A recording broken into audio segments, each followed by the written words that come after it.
Alrighty guys, welcome back to the channel. My 2024 number one game of all time, Sentinels of the Multiverse. It's been a long time since we played this. We actually played it earlier this year, but we did it on the computer. And we also played it with the Mutants and Mastermind version that came out.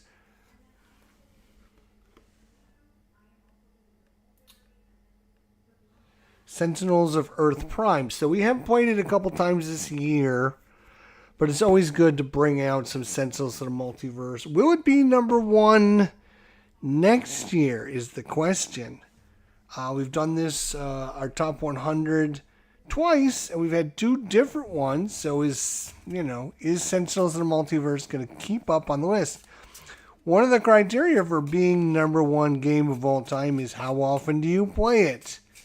Is this a game that you play all the time? You consistently play it? You consistently enjoy it? Or is this one of these games you play once in a blue moon and, you just keep it on your number one list because you think you really enjoy it? So I always like to visit my top 10, my top 20, my top 30 games and review them again, play them again before the end of the year because I want to have a good feeling of the games going into my 2025 top 100 games of all time. So thanks for coming out. Today we got a great little battle for you. Just a quick one I threw together. Baron Blade, I just use him as a gauge. It doesn't really matter which enemy you put against the heroes. Some of them are a little easier, some are a little tougher, all that. But we are throwing a couple curveballs for you. Number one, we're not using the overhead camera. The reason for that is whenever you play with cards and you got lights, everything turns into like a glary mess. So I'm going to have to use the camera. I positioned the camera over here to the side. So you're going to have kind of a side view, which hopefully won't be too bad. So there's the overhead, which we're not going to be using. Yeah, you can see it's just half the things you can't see. So I think this is kind of a better view of stuff. And in fact, I can probably move me over here. The other thing we're going to be doing is using chips for health. The green chips are 10, the blue chips are 5, and the white chips are 1. Obviously, these didn't come with the game. All right, so we are going to be using Baron Blade over here. Then we're going to be going to Legacy. Then we go to the Visionary. Then we go to Parse.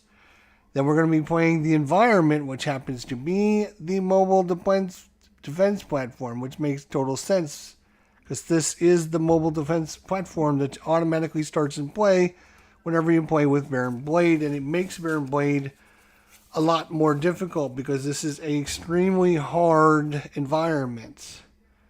So with Baron Blade and the mobile defense platform, we should have our work cut out for us. So I'm just going to shuffle up the decks to let you guys know we got no shenanigans going on here. So let's talk about Legacy. We're not using the normal Legacy. We're using the America's Newest Legacy. Her special powers is Atomic Glare. Legacy deals one target 3 energy damage. That's her special ability, which is a lot different than the normal Legacy. Normal Legacy gives every other hero a +1 to their attack. So we're trying a few. I always like to mix and throw a few little curveballs here and there, whatever random thing I'm setting up. The second curveball we're throwing in this mission, oh, and by the way, she starts with 30 health. So we'll draw 1, 2, 3, I can't remember. Is it 4 cards? I think it's 4 cards. We're using Dark Illusionary. I'm sorry, Dark Visionary. All right. And come on, camera. I know you'd love to zoom in on this. Come on. Right there. You see this card? Focus, you stupid camera. Oh, cameras. Oh my god. Come on. Right there. There is a card right there in front of you. It's purple. It's green. You should be able to focus in on this card. It's a shininess, I swear. Anyways, Dark Visionary has a special ability, Power. Reveal the top 2 cards of a deck. Put one on top and one on the bottom of that deck. She also starts with 25 hit points. Phoenix Knight, what is going on? Well, this is a night, I suppose. We go from a nature of a Super Bowl to superheroes. I know, that's a good point. And that was a pretty interesting outcome. I'm not going to ruin it for anyone that hasn't checked it out yet. But make sure you head over to Phoenix Knight's channel. He completed his 1972 Momentum Football replay with the Super Bowl tonight. So go check it out. I'm not going to spoil and tell you what happened. Definitely watch it. It was really, really good. I'm just going to say that. I won't spoil it, but it was really, really good. Last but not least, we have Parse. Now, I don't ever remember playing her. I'm sure I have, but I don't remember what the hell she does. But she's got a pinpoint shot, and she deals 1 target, 2 projectile damage. All right, sounds good to me. And then there's her cards there. So from Super Bowl to superheroes, I like that. I didn't think of that. As I mentioned, I'm doing this because it's getting late in the season. We only got 2 months to go. And we'll be doing our review show next year, beginning of the year, top 100 of all games of all time, and I wanna play all my top 10, top 20, top 30 games and see, do I still really like them? Are they falling down? Are they moving up? And the only way to do that is to play them again. All right, Parse, 1, 2, 3, 4 cards. I really think it's 4 cards. Isn't it 4 cards? Gosh, it's going to drive me crazy until I check the rules. And of course, it doesn't have those rules in this. And the other rules are stuck up there. Oh my gosh.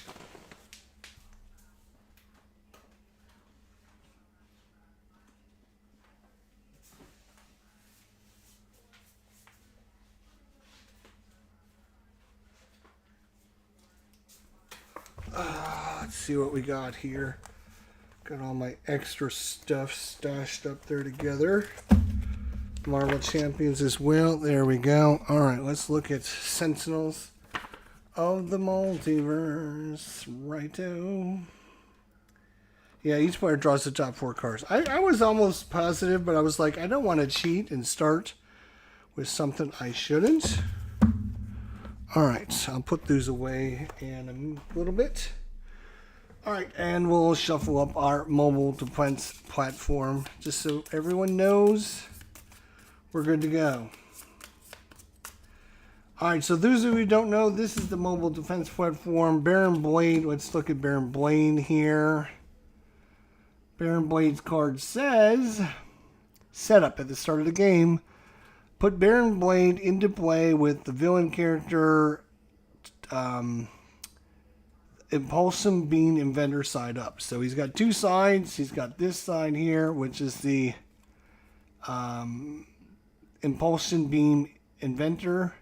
So this is the side. He's got 40 life. And then it also says, search the villain deck for a card called Mobile Defense Platform and put it into play, which we will. It's got 10 life. Boom, just like that.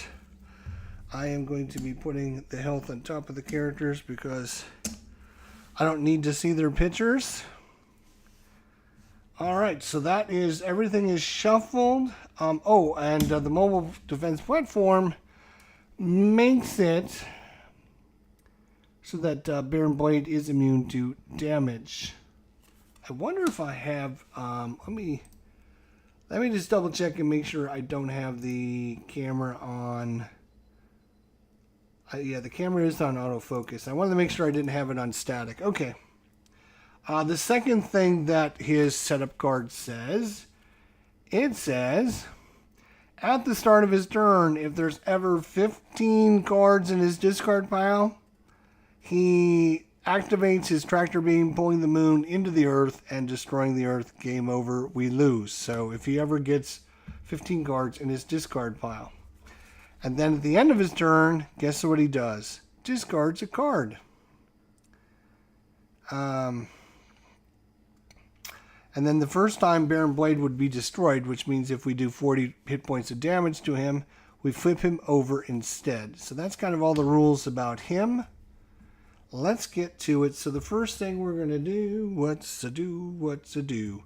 So again, we're going to look, is there anything at start? There is, but it doesn't come into play. So he's going to draw a card and activate it. The card he drew is Smash and Burn is a one-shot, which means it's going to activate and then go away. And you're going to do what it says in the text here. Baron Blade deals the hero target with the lowest hit points H melee damage. H represents how many heroes you're playing with. We are playing with 1, 2, 3. So anytime it says H, that's 3 damage. So, lowest hit points, H damage. Well, let's see. That is going to be Dark Visionary. So she's going to take 3 damage. Lovely. And then the second thing this card is going to do is Baron Blade deals the hero target with the highest hit points, H plus 2 fire damage. So again, H is 3 plus 2 is 5 damage. Most hit points is Legacy. She's going to take 5 damage. Boom, chugga chugga, just like that. And then this goes into his discard pile. And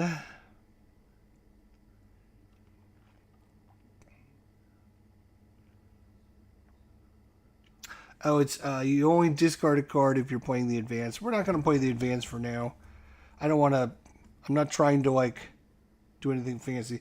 So that's the end of his turn. We would activate anybody else that he has in play. We activate the mobile defense platform, but it doesn't do any damage or doesn't attack or doesn't do anything, so we can just ignore that. Just trying to make sure there wasn't anything else. Search the deck. 15 more cards. If he would be destroyed, flip him over. Yep. Okay, so he's done. So we're gonna go to Miss Legacy. I'm probably gonna mess it up. She's got 25 hit points remaining. So on your turn, each hero, what do? You do 3 things. First thing is play a card. So you play a card. Some of them are ongoing cards. It'll come and stay in play. Some of them will be one-shots. Some of them will be support cards, allies, whatever. You play a card. Then you activate a power. If you have 12 cards out here and each of them can give you a power, you still only activate 1 power. And then at the end of your turn, you draw a card. It's as simple as that. A, B, C. All right, let's see what this says.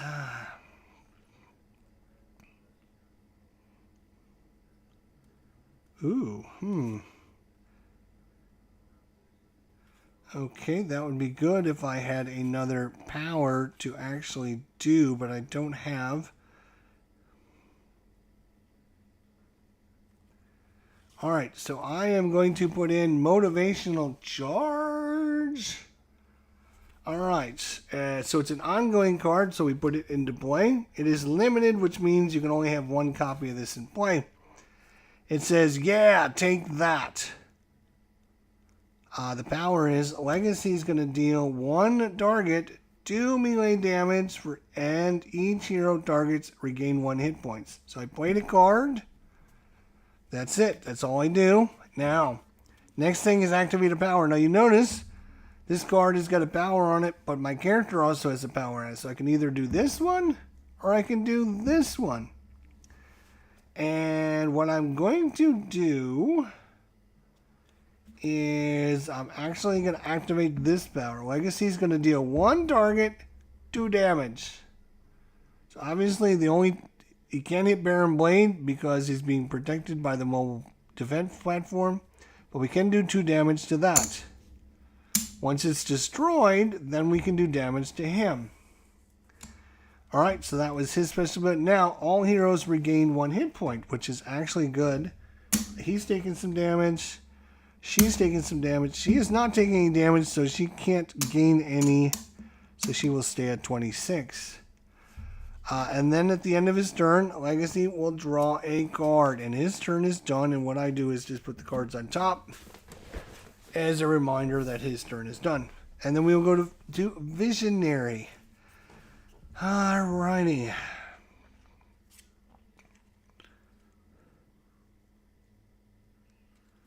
Really? Alright, so Visionary is going to play a Mind Spike. And yes, all the artwork on these cards are very, comic bookish. It's a one-shot, which means it's going to take effect and then it's going to go away. It's not going to go into play. It's going to get discarded. It's a one-shot. The Visionary deals 1 target 3 damage. Well, we don't have any other targets besides this, so she's going to deal it 3 damage. Not bad. And that's going to go in her discard pile. So that was her card. Now we do a power. Well, she's got no other cards out other than her character. And her character power is reveal the top 2 cards of a deck. And we're going to put one on top and put the other on the bottom. And it's any deck. I can do the boss deck. I can do the environment. I can do her. I could do anybody. In this case, we probably want to keep this under control. So I'm going to draw these 2 cards. And we have Shield Generator, which is going to give it 6 life. Reduce damage dealt to environment targets by 1. And it's got 6 hit points. Or Sky Deck. When this card enters play, destroy any other level cards. Whenever a target is destroyed, put it under its associated deck. So when this card enters play, destroy any other level card. So its card special name is level. And then whenever a target is destroyed, put it under its associated deck. I don't think we want to give a generator. No, we're going to put that at the bottom. We'll put this back on top. And so that's her power. And then she draws a card. And her turn is done. And most of these turns go a lot faster. I'm just going through it super slow for the people that have never played this before. Alright, we're going to be doing with Parse. Let's see what she can do. Select a player. The player reveals the top 2 cards of the deck. They may play, draw, or discard each of those cards in any order. What? That is crazy good. Holy cow. Buffer Overflow. When a villain card would enter play, you may discard it instead and destroy this card. When this card is destroyed, draw a card and play the top card of the villain deck. Parse deals 1 target 3 irreducible damage. And then she would also draw a card. So I think she's going to do that. So she's going to play the Impossible Shot. And Parse deals 1 target 3 irreducible damage. So this is 5. So he's going to have 2 hit points remaining. And then she gets to draw a card. That's what it says on the card, or that's what it says on this card to do. And the little flavored text is now. I did not see that coming.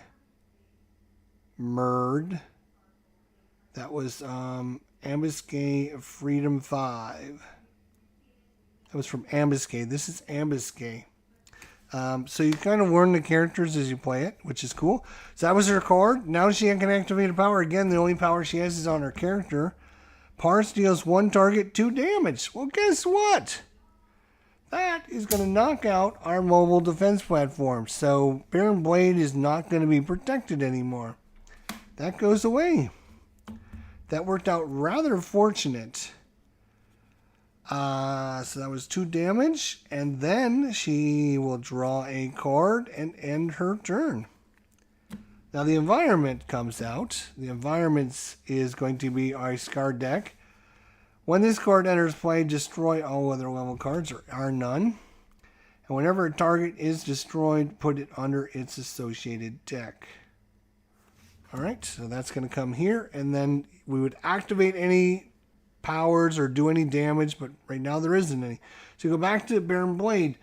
Baron Blade has 2 cards in his discard pile, so he doesn't win. And then we just simply draw a card.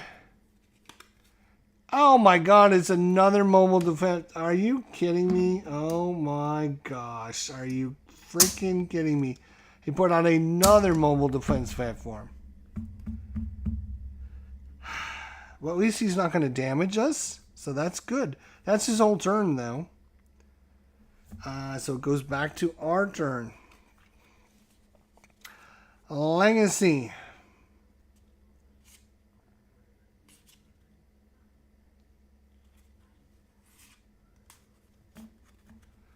Legacy is going to be a beast right now because we're going to give him the Legacy Ring. The Legacy Ring. And what this Legacy Ring is an equipment card. It is limited. And its special ability is you can play an extra power every turn, which means she can activate this power and she can activate this power. So she can activate 2 powers with the Legacy Ring. So she's going to put that out as her card play. And now powers. Normally she can only activate 1 power, but because of this, she can activate 2 powers. This says you may use an additional power during your power phase. So she's going to activate this one first. Deal 1 target 2 melee damage. So obviously this one. And then everyone here is going to gain a hit point. 10, 20, yep, gain a hit point. And if you take any damage, no, you have not taken any damage. Second power is deal a target, 1 target, 3 energy damage. So 3 more damage. Boom. And then Legacy will draw a card, and she will be done.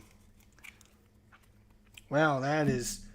he's really got some good... he is off to a good start. I'm loving his setup right now. Alright, so for Dark Visionary, what can you do?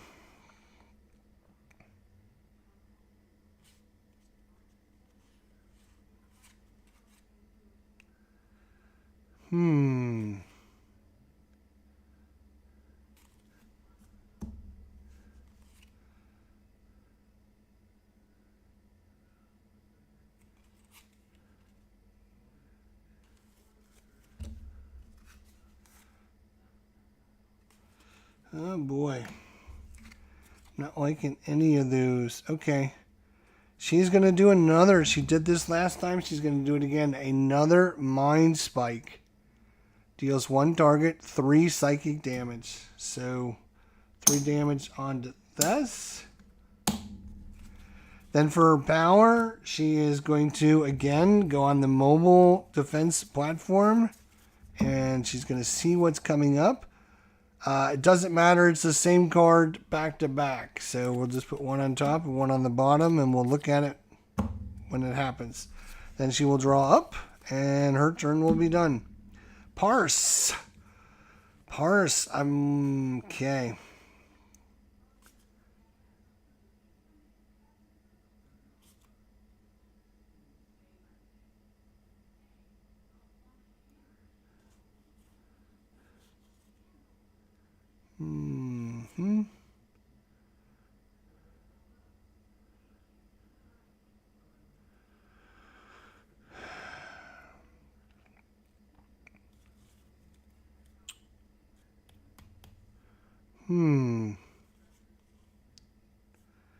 So Parse is going to play this card, which is going to be called, what is this called?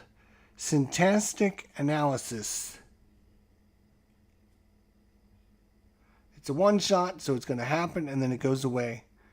What's going on, CRT? How you doing, buddy? Good to see you. So it's a one-shot. It just happens and then goes away. So you're going to select a player.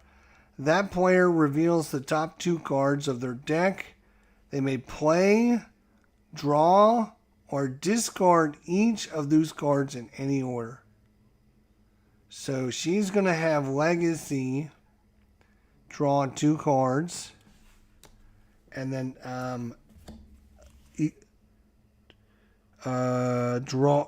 may play, draw, or discard each of those cards in any order. So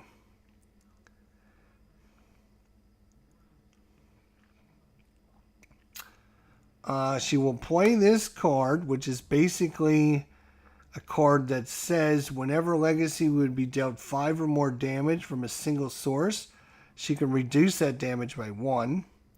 And then this card is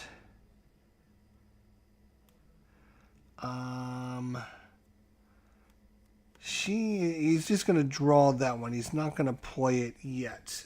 I don't think he wants to do that yet. Okay, so that was her card play. Now she's going to activate her Bower. Her Bower is deal 1 target, 2 damage. Well, guess what? Another mobile defense platform. We destroyed it finally. And then she draws a card and her turn is over. Next up is the mobile defense platform. We will get to look at this card. So it's 2 hit points. It's a battalion mechanic. It's a minion. At the end of the environment turn, each structure card regains 1 hit point. So he basically heals everything.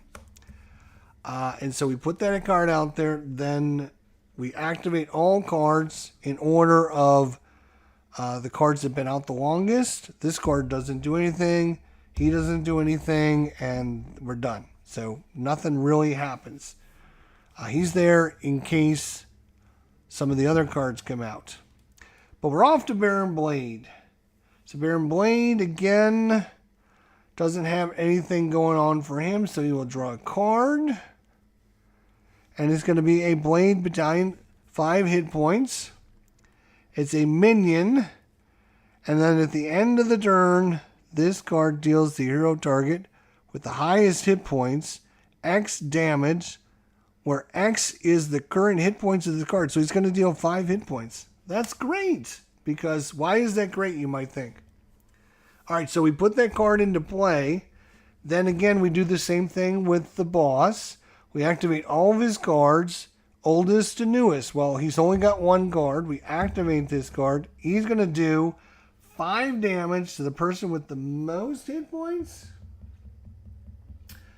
This card deals the hero target with the highest hit points, X damage, where X is the current hit point. So he's going to deal 5 damage. Now, we just put this into play. Whenever a Legacy would be dealt 5 or more damage from a single source, reduce that damage by 1. Legacy has 27 hit points. Dark Vision has 24, and Parse has 26. So the person with the most is Legacy, which worked in our favor. So instead of doing 5 damage, he's only going to do 4. And that's pretty good. That's not bad at all. And that's all the cards he will do. And now he doesn't have a mobile defense platform to protect him. I'm going to put this down here next to him. And now it's our turns. Great card, yes. Absolutely great card.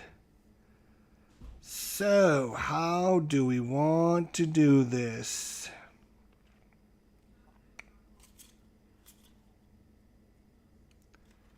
Wow, he is really turning into a beast right now.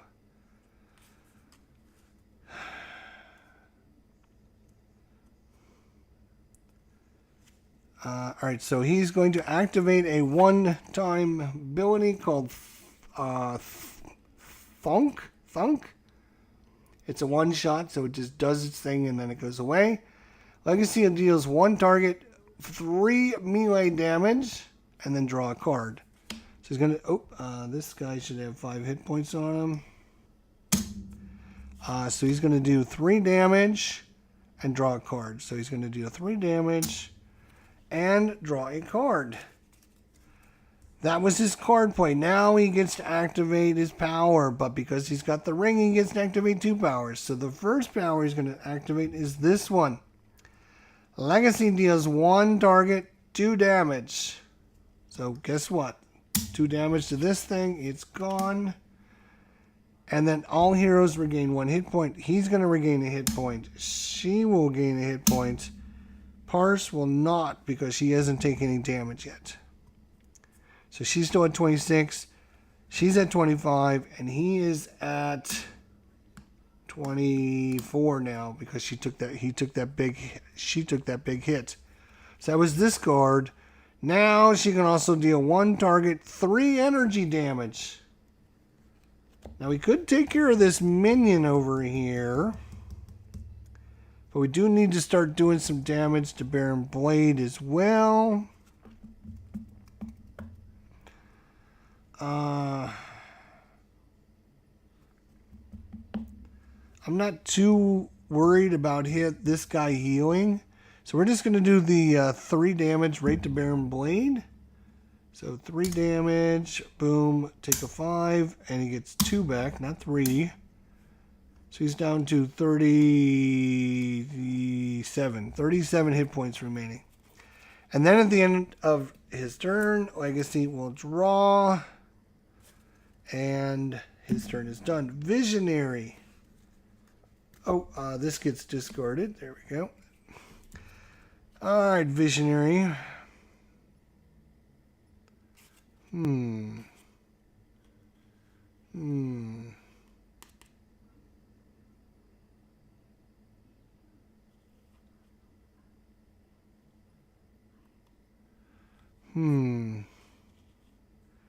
I think she will put this out there.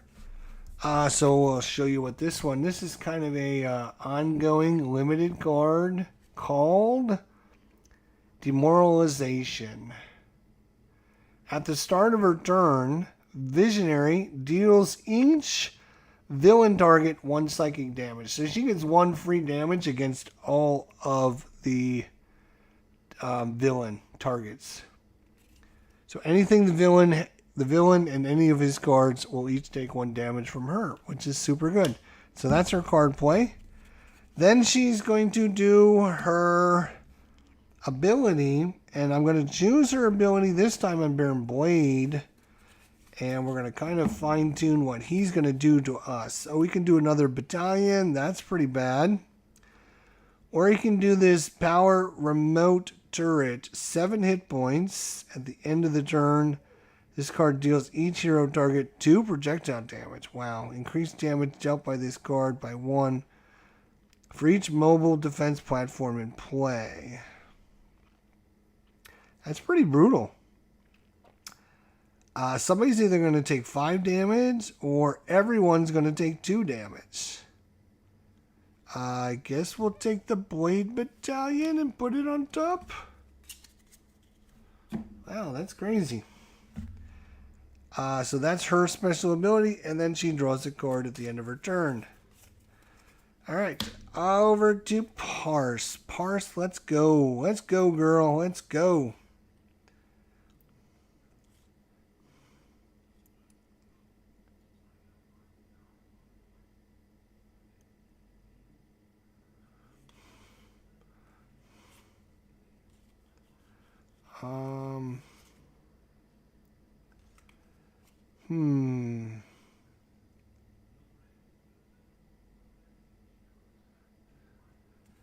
So we're going to exploit vulnerability.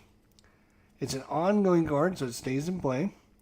Whenever a non-hero target enters play, increase damage dealt to that target by 1 until the start of the next environment turn.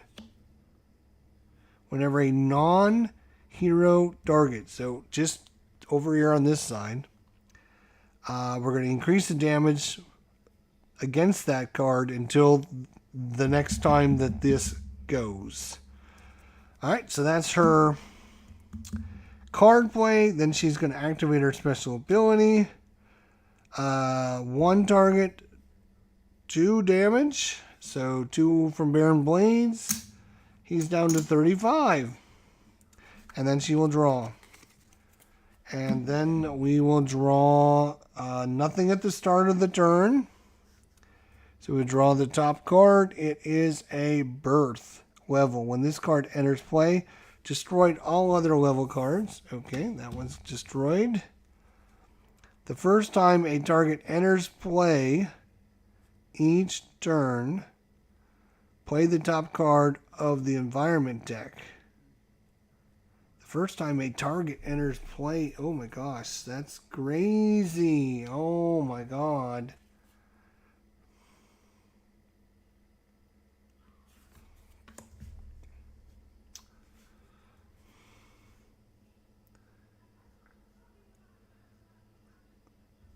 So we're going to be playing a lot of their cards from the environment, I think. Alright, so Baron Blade, he doesn't have anything at the start of his turn. So he draws a card. He's going to play, oh look, it's the battalion. At the end of the battalion turn, who's got the most hit points? He's got 24. She's got 25. She's got 26, so she's going to take 5 damage.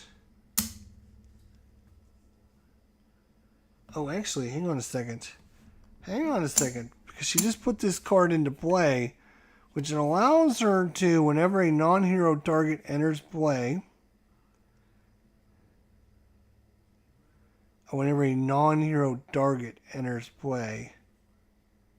yep, increased, yeah, okay, no, I'm sorry, you will take your 5 damage and like it.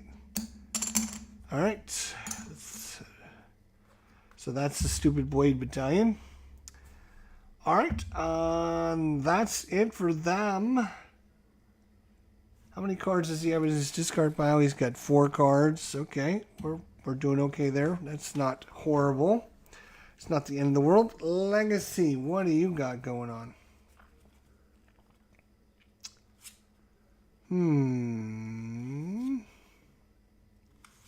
Wow. I am thinking... Alright, so the one thing about Legacy and Baron Blade, you will notice they share an icon because they are arch enemies. So Legacy and Baron Blades are enemies. Arch enemies. Whenever you attack your arch enemy, you always do 1 extra point of damage.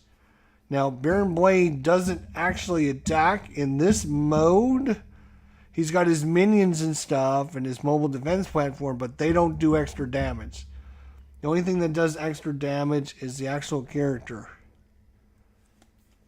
So, I'm thinking that Legacy is going to do this card, which is a back fist strike. Boom, chugga chugga, right in the face. And Legacy is going to deal 1 target 4 damage, but he's going to do 5 because it's going to go on Baron Blade. So Baron Blade, 5 damage. Boom, he's out. So he's down to 30. That's not bad. That was his card play. Now he's going to do his powers. First power, deal 1 target 2 damage. Oh, I should have put some stuff on this guy. So he's going to do 2 damage to this, and then he's going to do 3 damage to this. And everyone's going to get hit points back. He's going to get a hit point back. She's going to get a hit point back. She's at maximum, though. So yep, she's at maximum, so she will not get any hit points back. Alright, and then he draws a card, and Legacy is, woo, go Legacy, go. Wow, that was very nice. Okay, at the start of your turn, the Visionary deals each villain target 1 psychic damage. Oh, this is destroyed, by the way.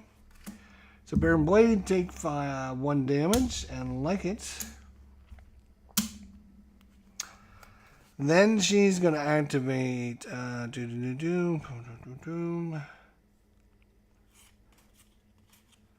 Right.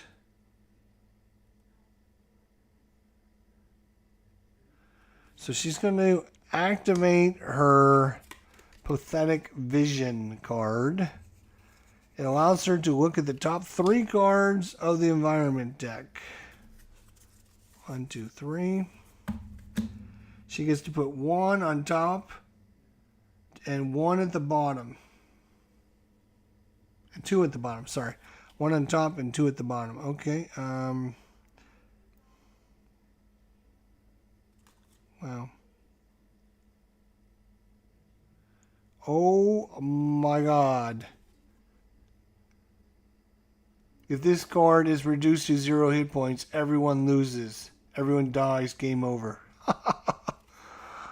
And then the other problem is I have 2 of the same other card over here. So if I discard these 2 and put this on top, that card says when this card enters play, reveal cards from the top of the environment card until a structure or level card is revealed. Put it into play, discard the other revealed cards, and destroy this card. Huh. I don't think we want this on top, so we're going to put this on top. Put these 2 on bottom. That was her card play. And now she gets to activate her special ability. Her special ability is to look at these 2 cards right here. And we can... Oh, another mobile defense point formed. Hells no. Whenever Baron Blade would be dealt fire, cold, or lightning damage, redirect that damage to the hero target with the lowest hit points. It's got 10 hit points on this thing, but do we do fire, cold, or lightning damage? This is energy damage, and this is melee damage. This is projectile damage. So this is much better than having another mobile defense platform. So we'll put that on top. She will draw another card, and her turn will be done. Parse. Oh, Parse. What are we going to do with you?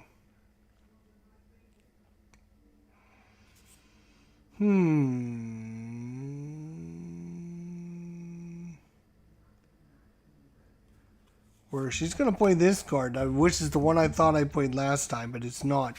This card allows her, it says, when the villain card would enter play, I can discard this card instead and destroy that card, and then I would draw another card. So basically, if we get something really bad out of here, we don't like it, we can destroy it immediately and then draw the next card.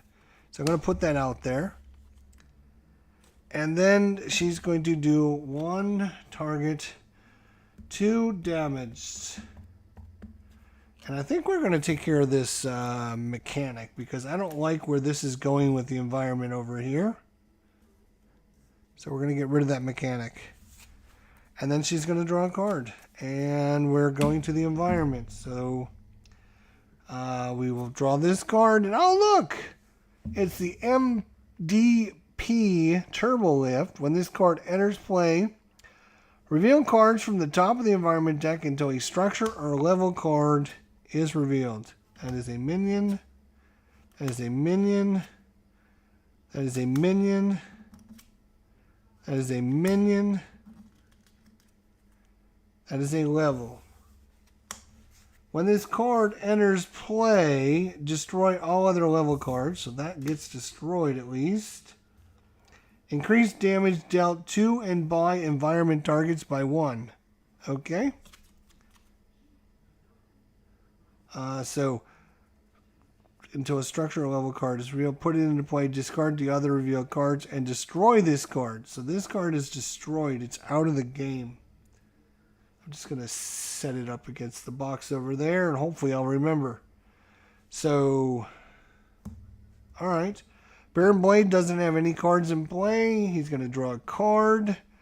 And yes, it is this one, but I might just go ahead and destroy it with this card and draw another card.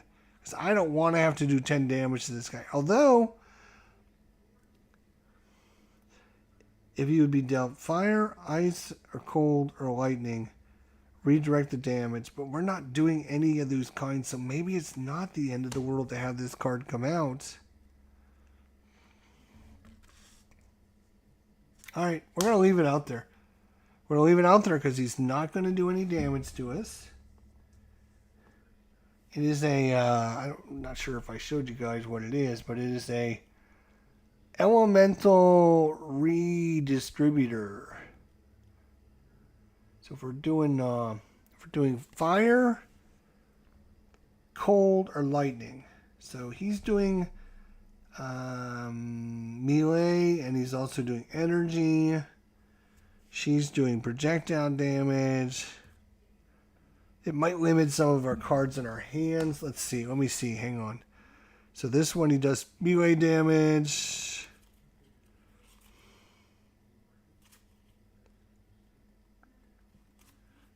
Okay. Let's see with Parse. If she's going to do any attack. No, she's not going to do any attack. Let's see about Visionary's going to do psychic damage. So yeah, I guess having that out is not the end of the world. We'll let him have that. Sure. So back to Legacy over here. Ooh, and we are going to do it. Yes, I think we're going to do it. Yes, we are. Yes, we are. We're going to do another Thoink. And it's got one target, 3 damage, and then draw a card. And of course, because he's going to punch Baron Blade, that's 4 damage. 1, 2, 3, 4. Boom. And then he drew his card. Now he's going to activate his special ability, or his powers. Because he's got the Legacy Ring, he gets to do 2. First one here. 1 target, 2 damage. Make it 3 damage. Boom, boom. And each hero gains a hit point back. You're going to gain a hit point.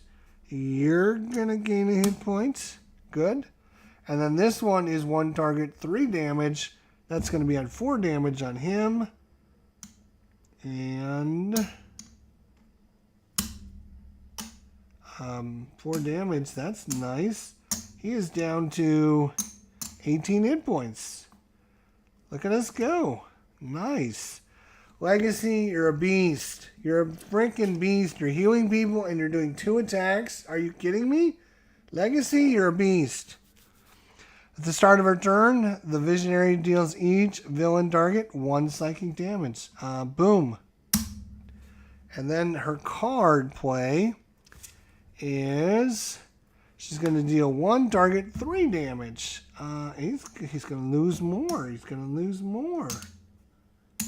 Down to 14 hit points. Then her ability is, and we're going to look at his 2 cards again. The Blade Battalion, or the first time Baron Blade is dealt damage by a target. It's an ongoing card. No, I think we'll take the 5 damage from this. Because we can kill it pretty quickly. This ongoing stuff is usually tough to deal with. In this case, the first time Baron Blade is dealt damage by a target each turn, Baron Blade deals that target 3 lightning damage. So the first person that hits him every turn is going to take 3 damage.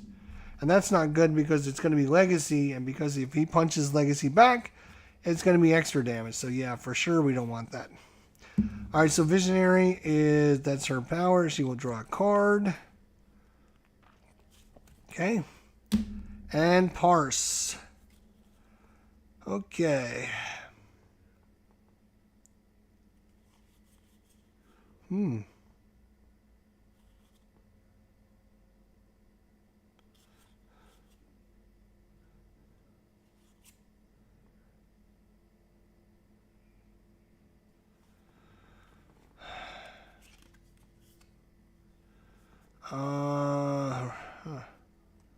Yep, I think she's going to activate Gauge.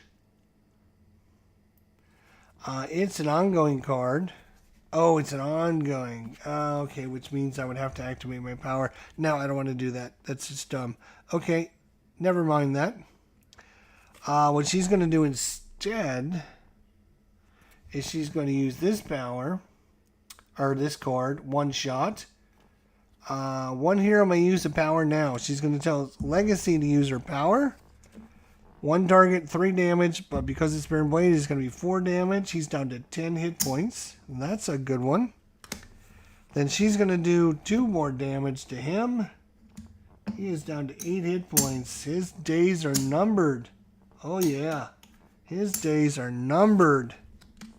And we'll draw this, and next turn he will maybe go down. We'll see how it goes.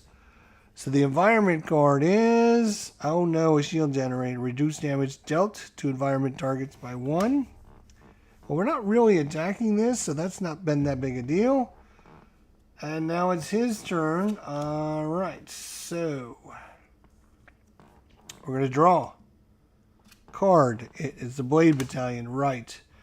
So at the end of his turn, it will attack hero target with the highest value. That is 2, 1, 2, 3, 4, 5, 6, 23, 25, 26. So legacy again.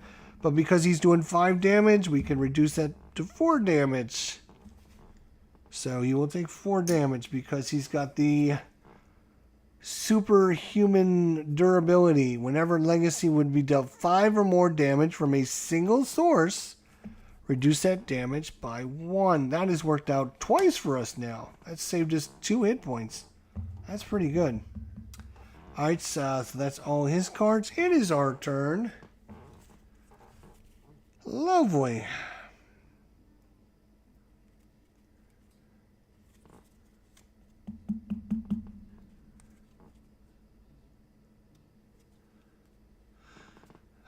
He is going to do a flying smash. Look at that artwork. That is super cool. He's just flying right through the mobile defense platform, as a matter of fact.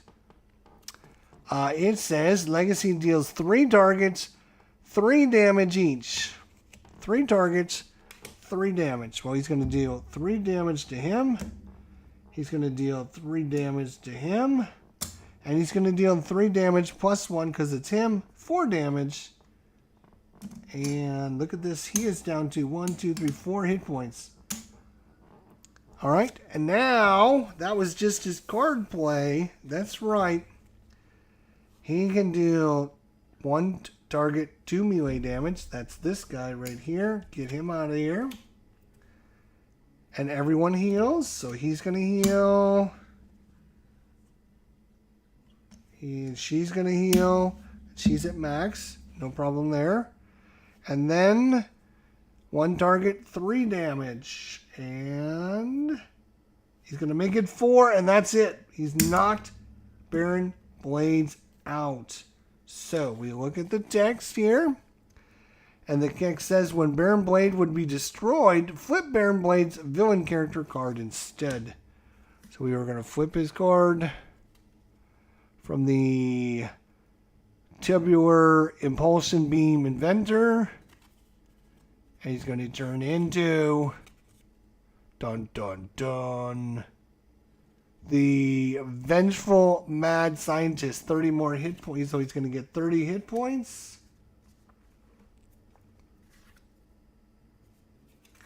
So back to 30 hit points.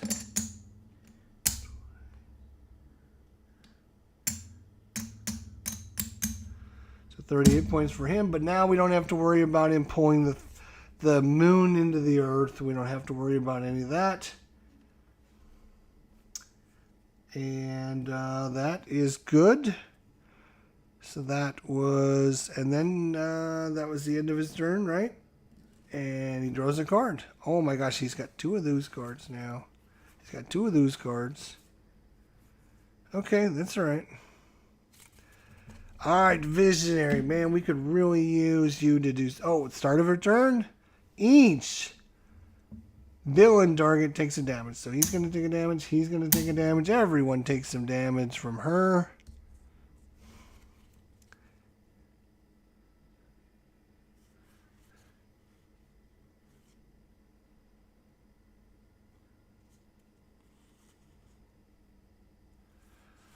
She's going to do some suggestion here. So it's a one-shot, happens and then goes away. She's going to select 2 cards from the villain trash.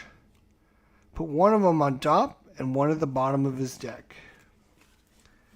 Alright, so we're going to look at his trash. And I think we are just going to put the Blade Battalion on top. And we're going to get rid of this mobile defense platform and put that at the bottom. I do not want to have to deal with that again.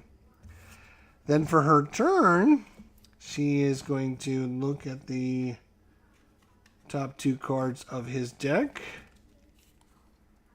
So he's got Hasten Doom, 1-shot. Baron Blade deals each hero target 2 damage. And then play the top card of the villain deck. Or another Blade Battalion. We will do the Blade Battalion. Wait a minute. I just did that. Why? That was kind of dumb. I knew that card was on top. I forgot I did that. You just literally just did that too. You are dumb. You are dumb. I know. Oh my god. Ignore me. Oh, wait. Yes. Okay. Parse.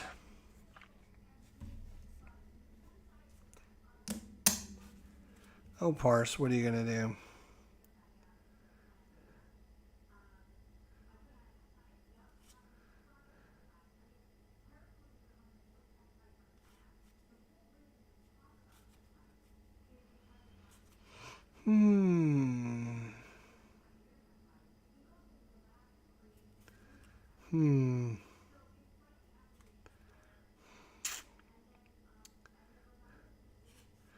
I think she's going to use this player again and have Legacy draw 2 cards.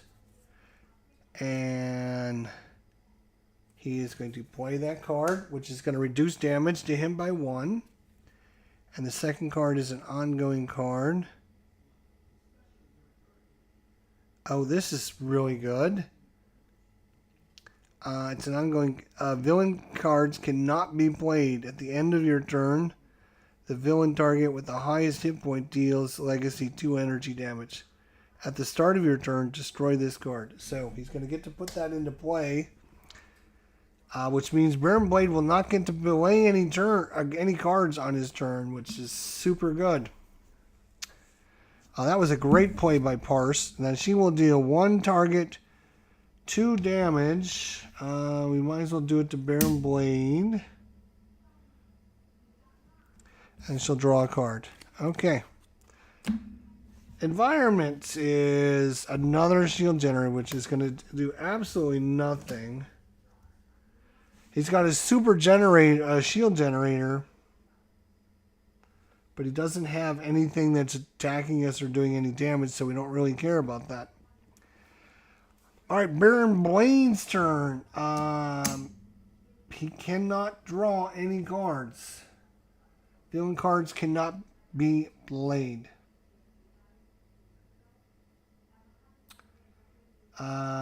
And he doesn't have anything in play that does damage to us.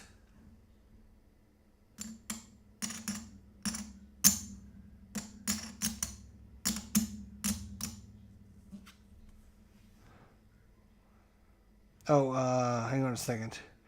When flipped to this side, restore Baron Blade to 30 hit points. Then put the villain trash on top of the villain deck. Put all 3 copies of Mobile Defense Platform into the villain trash. And then shuffle the villain deck. So he's going to put this in the trash. This in the trash. And this in the trash. And then he basically shuffles his deck.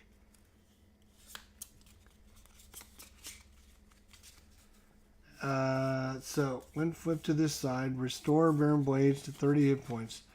Then put the villain trash on top of the villain deck. Put all 3 copies of the Mobile Defense Platform into the villain trash. And shuffle the villain deck. At the end of the villain turn, Baron Blade deals the hero target with the highest hit points H energy damage. She's going to deal somebody 3 damage every turn, which is okay. So highest hit points right now is going to be Parse, I believe. 10, 20... No, it's going to be Dark Visionary, actually. So she's going to take 3 damage. Unfortunately for Baron Blades, he's not going to get to play a card because of Legacy's card in ongoing card, which is super good. And he doesn't have any cards in play, but he will do 3 damage. So he will do 3 damage to Dark Visionary. And then his turn is over. He cannot... It says... where is it? Villain cards cannot be played. So I don't think you would even draw one if you can't play it, right?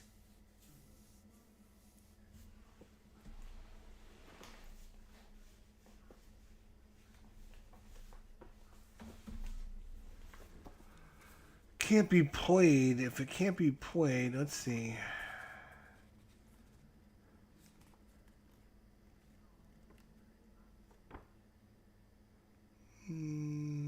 Played. Let's look at see if played.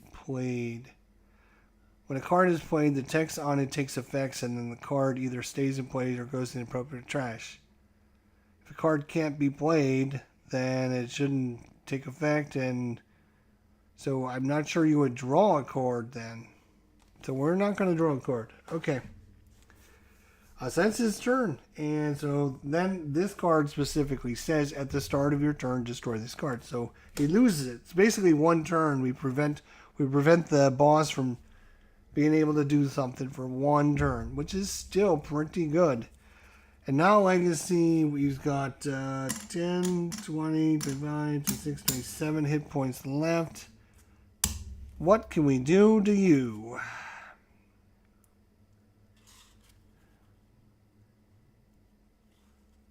Oh, he's going to do the same thing. He's going to do another takedown. And villain cards cannot be played again.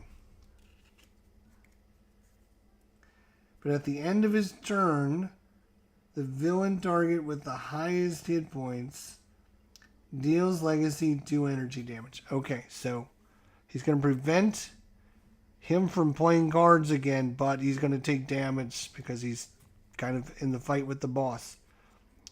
So we'll get to the end of his turn when we get to the end of his turn, but we're not there yet. He gets to do his powers. He gets to do 2 powers. First one is this. Boom. 1 target, 2 damage. Make it 3 because I don't like your ugly face, Baron Blade. So 3 damage, so 2 in return. And then everyone gets a hit point back. 10, 25... 23, 1 for you. Everyone gets healing. Second one, he's going to deal 1 target, 3 damage, make it 4 damage. Boom, boom. Then he's going to draw a card at the end of his turn. And then at the end of his turn, the villain target with the highest hit points, that's going to be this guy. He's got 20 hit points left. Is going to deal him 2 + 1, 3 damage because they're nemesis. So Baron Blade finally got to punch back.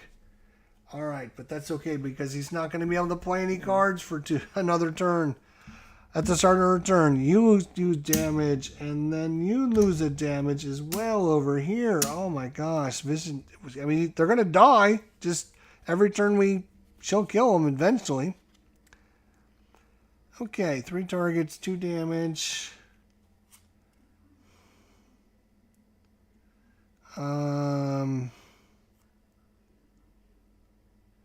She's going to put out a decoy, which is going to protect her for 5 hit points.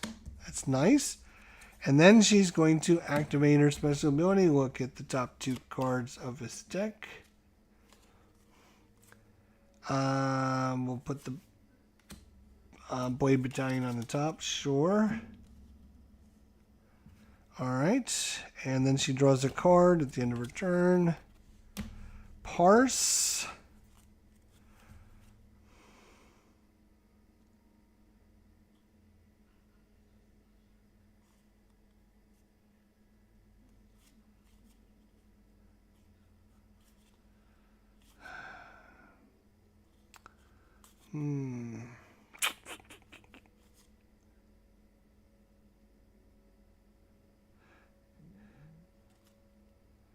Two or more villain ongoing cards. No. Just discard up to 3 cards. All right, she is going to do that. She's going to discard up to 3 cards.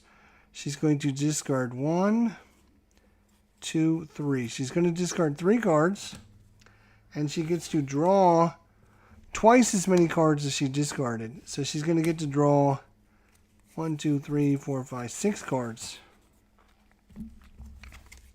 That should, oh yeah, now she's got a couple one-shots coming out. There we go. I was like, she was not having a very good. And then she's going to deal 1 target, 2 damage. Yep, it's going to come off of you.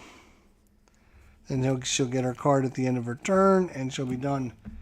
Environment turn, unless the environment does something really special. Another shield generator.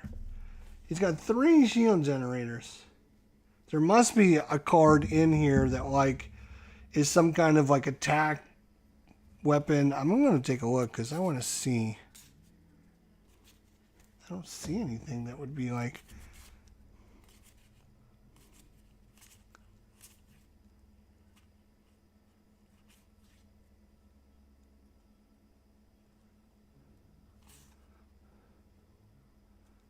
I don't see any. I'm missing the whole point of the shield generator.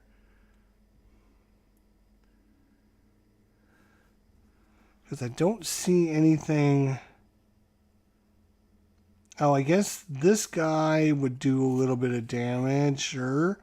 This guy here at the end of the environment turn, this card deals the environment hero target. Yeah, I guess there's a couple guys that might attack, and we missed out on those guys. So, okay.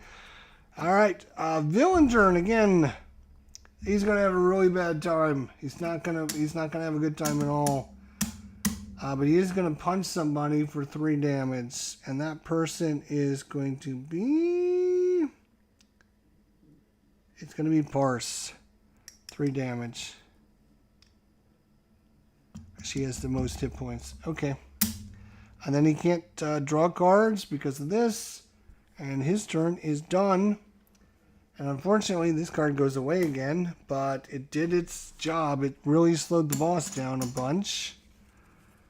Okay, what are we going to do?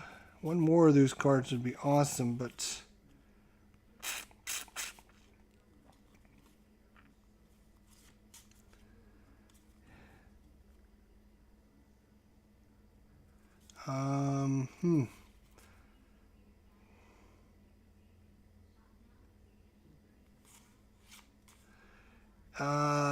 He's going to lead from the front, which is an ongoing card, which anytime somebody takes damage, he can redirect it to himself. The reason he would want to do that is because all damage he takes is -1. So it's basically saving a hit point on every attack. So he'll play that card, then he'll do as usual. 1 target, 3 damage, or 2 damage. It's going on him. Going to make it 3 damage. Boom. And then everyone gets a hit point back. You get a hit point, you get a hit point, and you get a hit point. Then he's going to deal 1 target, 3 damage, make it 4 because he doesn't like Baron Blade. Baron Blade's down to 10 hit points. Then he's going to draw a card. And then she's going to cause 1 hit point on you. 1 hit point on you. Let's see if we can knock these yahoos out this time. Probably not.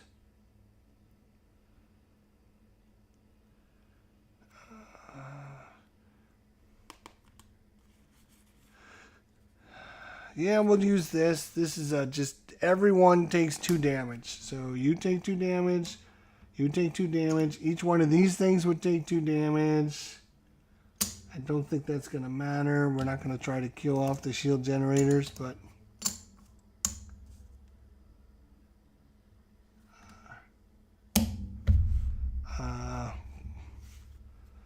everything takes 2 damage. That's her one special. And then, activating her special ability, she's going to... no, wait, not him. We're going to do it to the mobile defense platform. Because I know what this card is. Oh, okay. Yeah. So put this guy on top. Put this on the bottom. Alright, and then she will draw a card. And she will be done. Parse. Alright. She's going to deal 1 target, 3 damage, and then draw a card.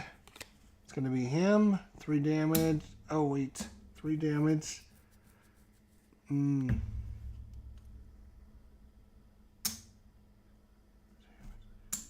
He's down to 4 hit points.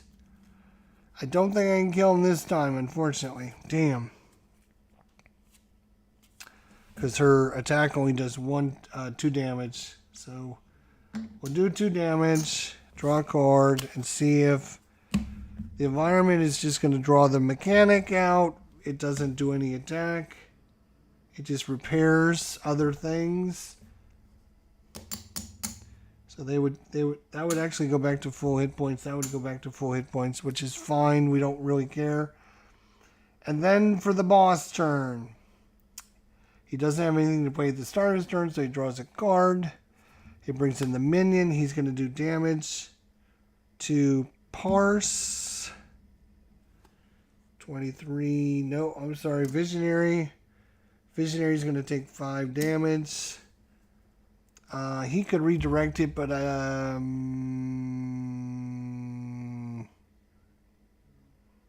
no, we'll just let her take the damage. It's not going to really matter because he's only got 2 hit points left. I'm pretty sure we're going to win. In fact, I am guaranteeing the win right now because it's Legacy's turn, and he is going to deal 1 target, 2 melee damage. Oh no, wait, I can't do that. Oh boy. Alright. I will play this card, which will make it so that Legacy's immune from damage from environment cards. Then he'll do his usual, do 1 target, 3 damage, and that's going to knock him out. Everyone would get a hit point back. We had plenty of hit points. 10, 23, 24, 10, 19 for her, 23 for her. Yeah, that was... We were in no jeopardy at all during this whole match. It was definitely a little bit easy. Definitely a little bit too easy on the easy side. I do know Baron Blades is one of the easiest bosses, but I like to throw in some different characters and different types because they always change the structure and the value of... So maybe we should have played a harder villain. That's probably would have worked out, but I thought this could have been a lot more dangerous if these shield generators would have come out when he had his battalion guards doing damage to us every turn, or his battalion brutes doing damage to us every turn. But remember what happened. We were playing a card, and then we had to pull the next structure out of the deck, and we literally pulled out 1, 2, 3, 4 guys, and then we got a structure, and then these guys went in the discard pile.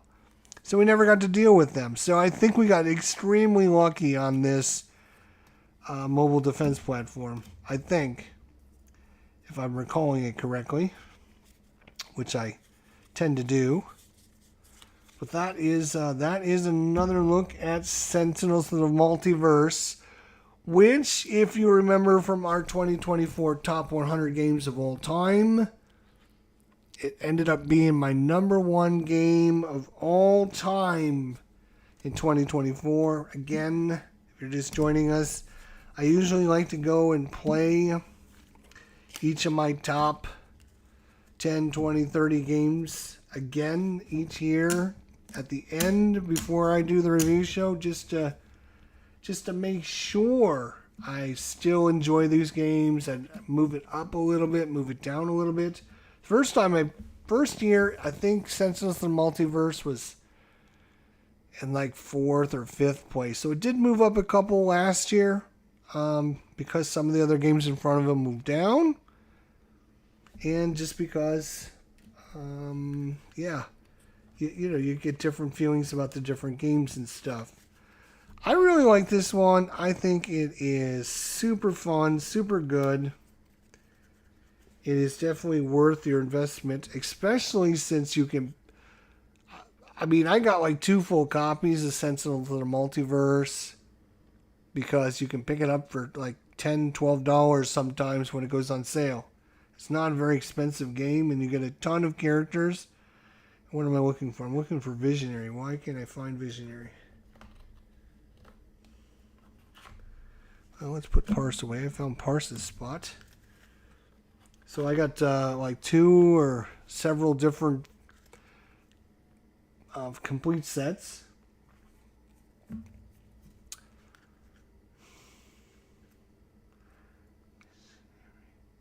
You know, there's like some of these characters I haven't played in forever. So Visionary. That's why I wanted to. I don't really remember like who I played last time. I mean, they all sound familiar, but I don't remember who we played and, you know, what the setup was. But some of these characters I hardly ever play, and I need to try them again. And, you know, this is one of these games I got. I mean, look how many different characters are in here. There's like 40 different characters. I do have all of the Cauldron characters as well. Here's another complete set of the base game and all the expansions. So I've got literally 8 of these boxes full of stuff just stacked up on my shelf. I just kind of combined everything and just said, okay, all the heroes, I'm going to put those in like 2 or 3 boxes. All the villains I'm going to put in one box. I'm going to put all my Cauldron stuff in one box. So I kind of got stuff just kind of everywhere, mixed and matched. And I do have the new definitive edition that was re-released that kind of fine-tunes everything. But I still go back to the original version because I enjoyed that version more than I like the definitive edition. Why, Jester? Why do you like that? Well, we can get into debating about that at a different time. I think the just to kind of synopsis for you guys, and what I'm talking about is this version here versus the definitive 2022-2023 releases.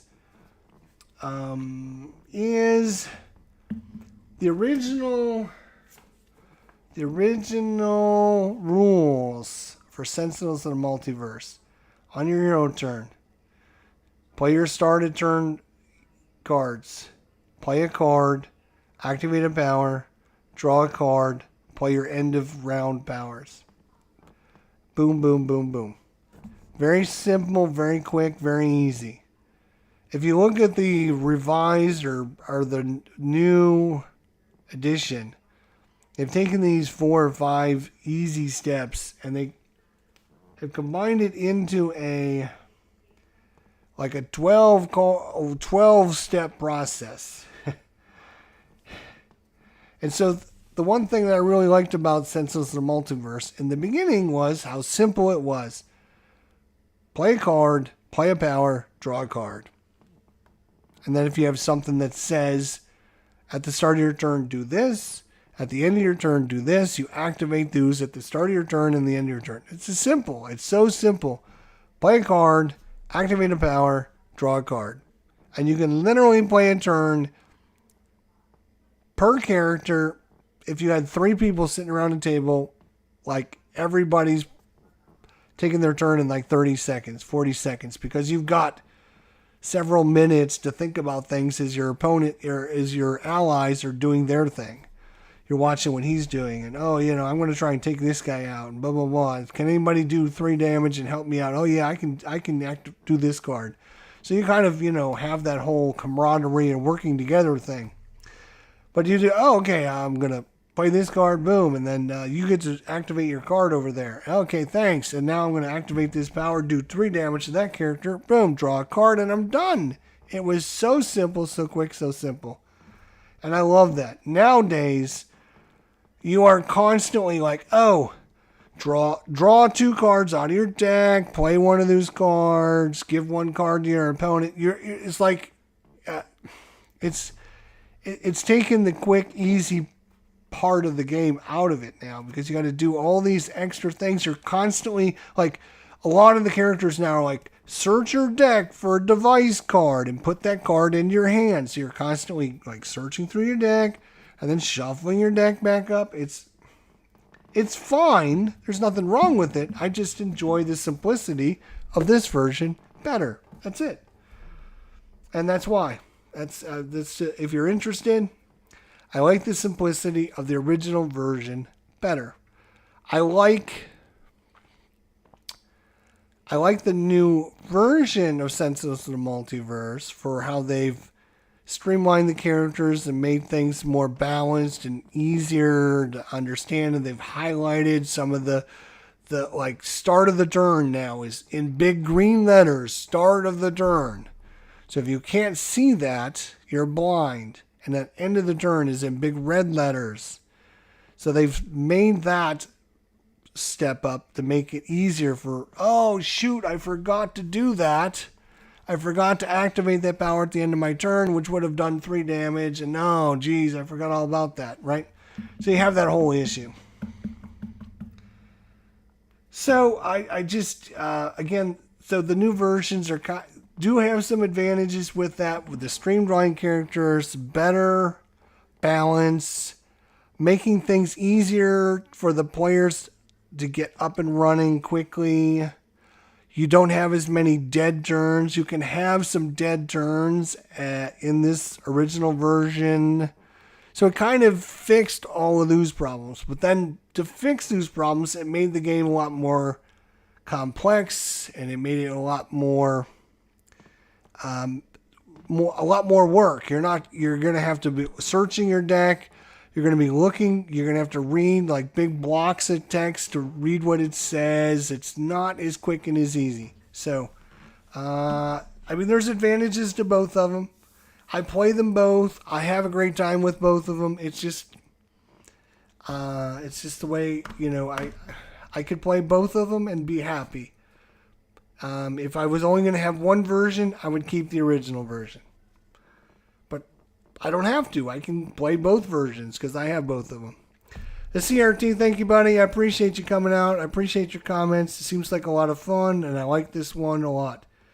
And the other thing with this is, you can still, once in a while, especially like wait till like Thanksgiving time and they have the Black Friday sale. Last year, like they had this on sale for like $10, $12 for this. And then you have your Rook City box, which is another set of 20 characters. And for like dirt cheap, you can buy the whole set for very cheap, very reasonable. So I already had a complete set, but I went and bought a second set because I'm like, I might as well have a second set in case I lose a card, in case I want to play with the same character, for whatever reason. So I've got like 2 or 3 complete sets of the game. There's the Rook City and Infernal Relics expansion. There is the base game. They have the, let's see. I've got all the rule booklets here.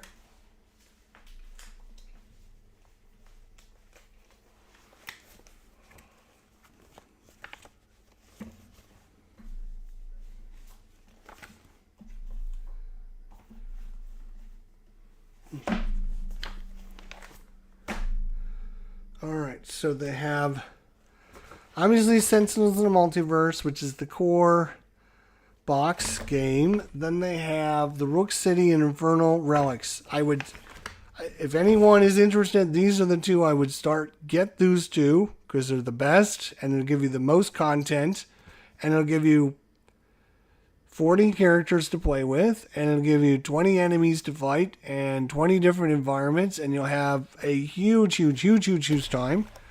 They also have Oblivion, which is a... how do I explain Oblivion? This would be the last one I would get for anyone out there, because it kind of changes Sentinels of the Multiverse. into a huge boss battler. Even though it is a boss battler now, it changes how you do your boss battling. It's a weird. Get this one last. Okay, let's just start there. And it's even in front of this one, which is Villains of the Multiverse, which basically take all of the heroes or all of the villains and makes them as characters that you can play. So it's a little weird because you can play as Baron Blade. Against Baron Blade is the enemy. There's so this is another weird one. And then they have Vengeance. Vengeance is a good one to get, but it's again. I'm trying to remember what comes in this one. This is 2, 4, 5 heroes. No, 5 villains.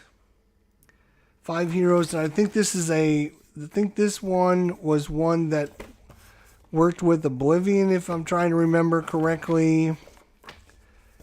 And then I have the Oblivion again, but it's a different format of the Oblivion. So I'm not sure if like one's just a comic book, I think maybe. I forget. I don't know. So you got your Rook City. Definitely get your Rook City. And then, there's each of them come with their own comic books to get you into the lore. It's no Falling Sky, but I've convinced you. Okay. It's for the price you're gonna pay. It's my number 1 game of all time, currently sitting at my number 1 spot of all time. So obviously I'm gonna have a lot of positive things to say about it. But here's what I like. I like the fact that it gives me tons of different characters to play and explore. Each of the characters, there's no deck building. Each character comes with their own set of deck. This is their deck. You can't change it. You can't add cards. So there's no deck building. I hate deck building. Some of the things it does do is you can see that this is not a deck of cards. What this is all alternate heroes for you to play with your hero deck. So as you notice, I kept calling Legacy a he because Legacy is actually a he, but what they've done is created like different characters for the base character with different powers and different everything that you use with the original cards. So like Legacy here you can play America's Newest Legacy, America's Greatest Legacy, Freedom 5 Legacy, and they've done that for every character in the game. So like you can play Bunker. Bunker this is the Engine of War Bunker, or you can play the Panzer Blitz Bunker, or you can play the Terranation Bunker. You can play the Freedom 5 Bunker. And all of these change the hit points. It changes the special ability. You still use the same cards that character uses. Like you still use the same deck. They're not creating brand new decks. But what your special ability does and how it interacts with all the cards of that deck is different every time that way. The other thing, and yes, I'm gushing here, but let me see if I can find it. The other thing that Greater Than Games is the name of the company that makes this. The other thing they love to do is they do the whole holographic, where they turn all their cards into like holographic images. And I've got these in a special place.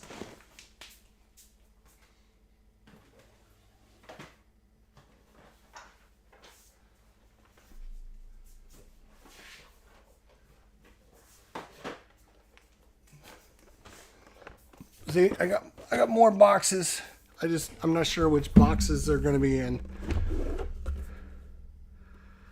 Okay. All right. So this is another like a little add-on that you could get at some point here, but they've taken all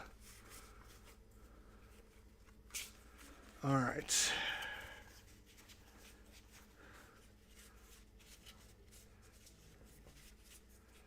Alrighty, I'll just separate some of this stuff. I'm not going to try and overwhelm everyone, but they've taken all of the villains and they made them into these huge cards. So like the little cards that we were playing with Baron Blade, if I go through here, I'm sure his card is in here somewhere. Baron Blade, where are you? Here you are. Look at Baron Blade. There's Baron Blade. So I have these enhanced, I forget what they call them, enhanced character cards. And then, not only that, see if I can separate this here. Get out this. If you're a real nut job like me, you can actually get all of the cards in the special holographic images. Yeah, which I love. I love this stuff. This is like my mojo. This is so cool. And I'm sure it's going to be hard for you to see the holographic stuff. But because unless you're like holding it in your hand, it's hard to see it. Let's see if I can find, oh, there's Baron Blade right there. Look at that. So there's, you can see it's kind of got the holographic image going on in the backside. You can kind of see the holographic image. Yeah, I love this stuff. I love this stuff. And they've done that with all the character cards as well, where they've taken all the character cards and they've turned them into holographic images. Yeah, it's just extra bling for your game, right? So if you don't care about your bling, you're fine. It's just extra bling. I like that stuff. I like that stuff a lot, so I keep it around. I don't hardly ever use my holographic ones because I don't want to damage them or anything. But I do use like the big cards like this because it's so much easier to read the text on these, especially when you're sitting around a table with several people. I could be sitting there going, oh, what is that? Oh yeah, isn't he supposed to do some damage to us? Yeah, it looks like we're supposed to, I can actually read this from across the table because it's a nice big thing. Now, yeah, so that's cool. It's just extra cool stuff that you can get into with, and then there's all kinds of enemies, and we were just looking at one of the real easy guys. Here's Omnitron. He's got 100 hit points on each side, so he's a real beast to play against. But there are like really tough guys, or really easy, some easy guys.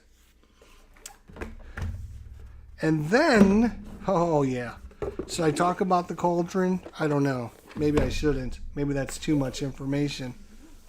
Maybe it's too much information. Whoa.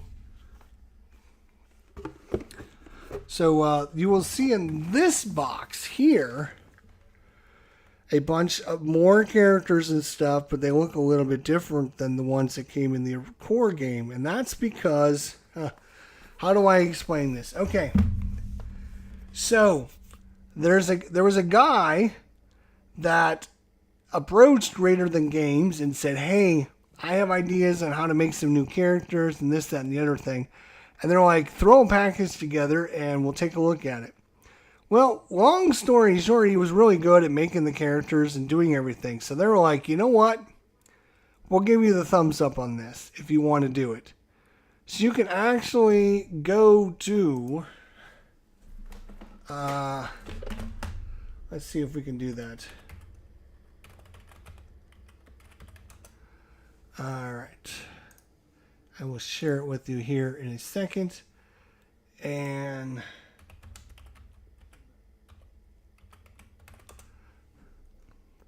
there is a whole huge another set of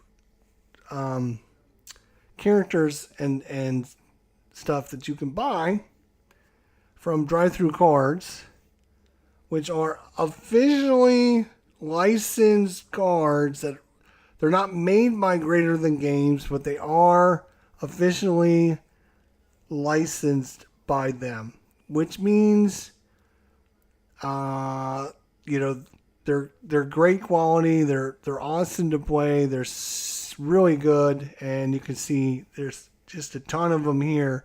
I think there's somewhere in the neighborhood of another 47, 48, 49, 50, somewhere in there, 50 more heroes that you can pick up. Now, they're not cheap at all. I would wait for them to go on sale. About every 6 months they go on sale. But you can see here the Cauldron base set. This one's going to cost you $78. On sale, it's $78. And that is just to get... it is going to give you...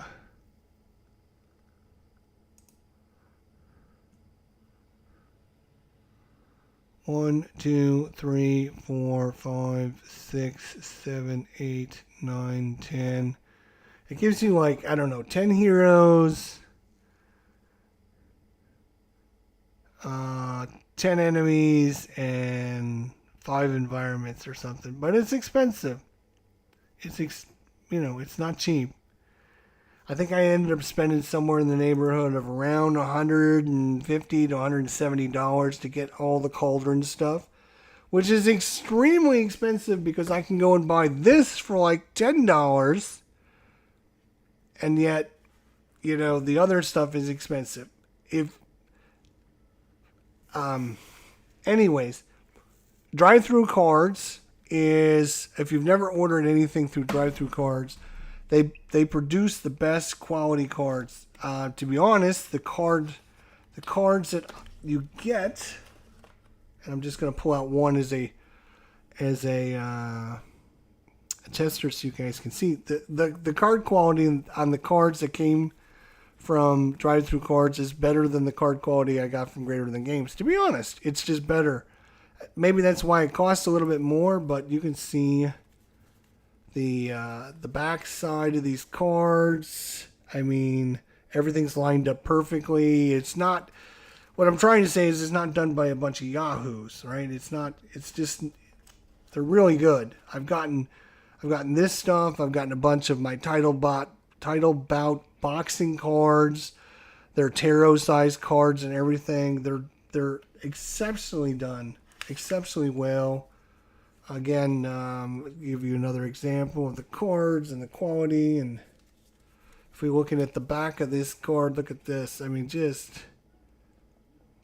magnificent Mara. And every one of their characters plays differently, has their own gig, their own kind of special hook to it.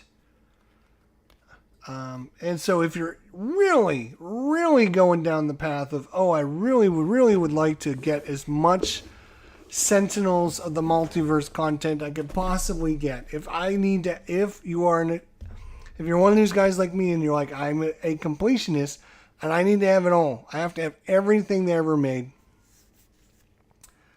The first thing I'm going to do is start off with this, the Rook City, get the new definitive editions that came out.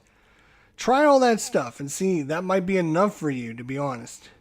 If you're hooked and you're like, this is great, I got to get more, then I would get all the extra, the Vengeance ones, the Oblivion one. Trying to think of what the other box was. The Villain. I got another box.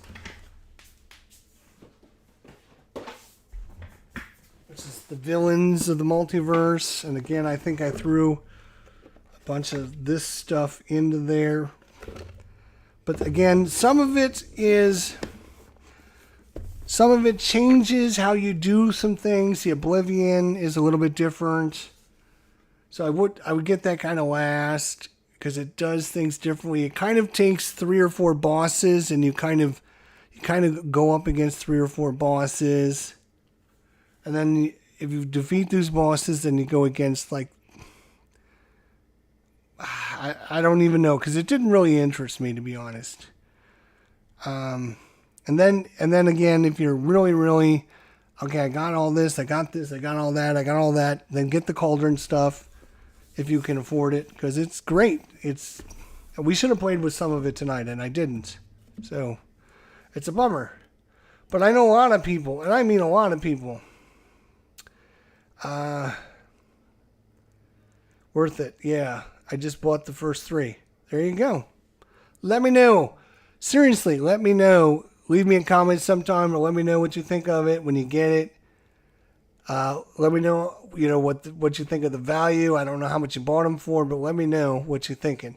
And because I love to hear this from people, because it makes a difference when I review the games and stuff. Because I like to know if other people see the same things that I see, or if they see something different. Anyways, guys, thank you so much.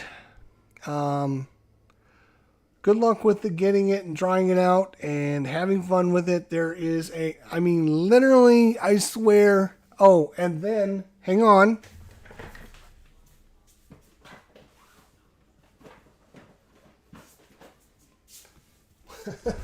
One other thing we forgot to tell you about. They just released a Sentinels of Earth Prime, which is basically more Sentinels of the Multiverse, but in the Mutants and Masterminds RPG universe. So the two kind of cross-linked, like the Mutant Mastermind people got a hold of Greater Than Games and said, hey, let's create some characters with your game that work in our universe. And so, again, if you are a nut job like me and you're looking for every single solitary thing, Sentinels of the Multiverse, you can look for this one too. This one's pretty reasonably priced, but it's like $25 to $30. I think I got this one for like $25. So it's a newer game than this here. So it uses the definitive edition format. What does that mean, Jester? What the hell are you talking about? What I'm saying is, how I was talking earlier about how they changed some of the text and the wording. You can see on this version, you can see that some of that text is in red to kind of highlight. They never did that originally. See if I can find another card that outlines.